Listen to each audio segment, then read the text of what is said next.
Assalamualaikum warahmatullahi wabarakatuh. Kembali lagi dalam rahmat dan senantiasa dalam keberkahan Allah Subhanahu wa Ta'ala.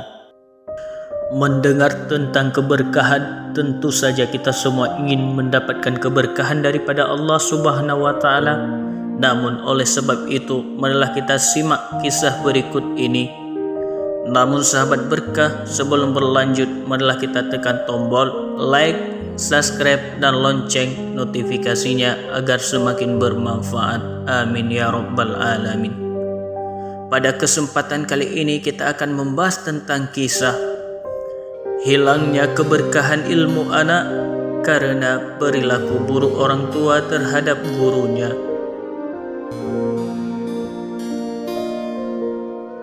Syekh Abdul Qadir adalah seorang ulama yang terkenal pada zamannya. Murid-muridnya berasal dari berbagai kalangan.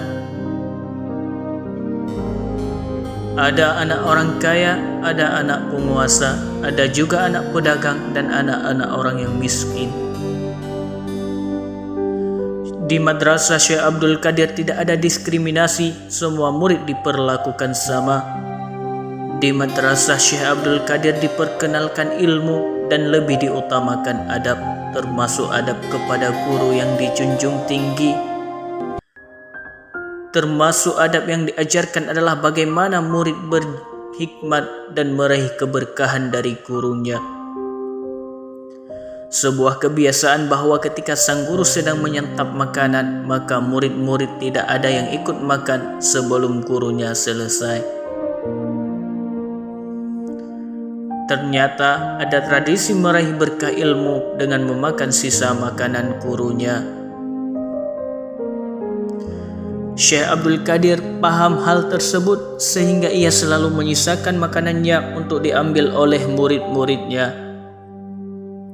Seorang tamu yang datang menjenguk anaknya melihat hal itu dan berpikir bahwa anak-anak mereka yang belajar pada Syekh Abdul Qadir diperlakukan seperti babu ataupun kucing. Masa mereka diberikan sisa makanan dari gurunya? Pikiran kotor inilah yang menyebabkan orang tua murid tadi memprovokasi orang tua lainnya. Salah satu orang tua yang merupakan orang terpandang, kaya dan penguasa termakan provokasi dan datang menghadap Syekh Abdul Qadir dan mengungkapkan keberatannya atas perlakuan sang guru kepada anaknya yang dianggapkan melecehkan kehormatannya dan kehormatan anaknya.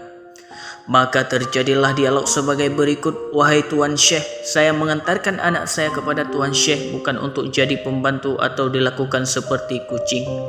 Saya menghantarkan kepada Tuan Syekh supaya anak saya jadi alim ulama. Syekh Abdul Qadir hanya jawab ringkas saja, kalau begitu ambillah anakmu. Maka si bapak tadi mengambil anaknya untuk pulang. Ketika keluar dari rumah Syekh menuju jalan pulang, orang tua murid tadi bertanya pada anaknya beberapa hal mengenai ilmu hukum syariat. Ternyata kesemua soalnya dijawab dengan tepat dan rinci. Maka bapak tadi berubah pikiran dan mengembalikan anaknya kepada Tuan Syekh Abdul Qadir. Wahai Tuan Syekh, terimalah anak saya untuk belajar dengan Tuan kembali. Tuan didiklah anak saya. Ternyata anak saya bukan seorang pembantu dan juga diperlakukan seperti kucing. Saya melihat ilmu anak saya sangat luar biasa bila bersamamu. Maka jawab Tuan Syekh Abdul Qadir, bukan aku tidak mau menerimanya kembali, tapi Allah sudah menutup pintu hatinya untuk menerima ilmu dariku. Allah sudah menutup futuhnya, mata hati untuk mendapatkan ilmu disebabkan orang tua yang tidak beradab kepada guru. Ternyata orang tua yang tidak beradab kepada guru bisa menyebabkan anak-anaknya menjadi korban kehilangan keberkahan ilmu dari guru-gurunya. Begitulah adab dalam menuntut ilmu. Anak, ibu, ayah dan siapapun perlu menjaga adab kepada guru. Kata ulama, satu prasangka buruk saja kepada gurumu, maka Allah haramkan seluruh keberkatan yang ada pada gurumu kepadamu.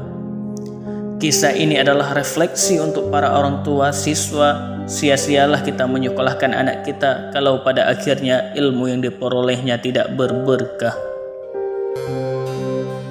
Karena kita sebagai orang tua yang tidak beradab kepada guru, sehingga anak-anak kita pun menjadi kehilangan adab kepada gurunya. Sahabat berkah yang dirahmati Allah Subhanahu wa Ta'ala, semoga melalui kisah ini kita lebih termotivasi dalam mendidik anak, terutama dalam adab, baik terhadap orang tua, guru, maupun dalam bermasyarakat.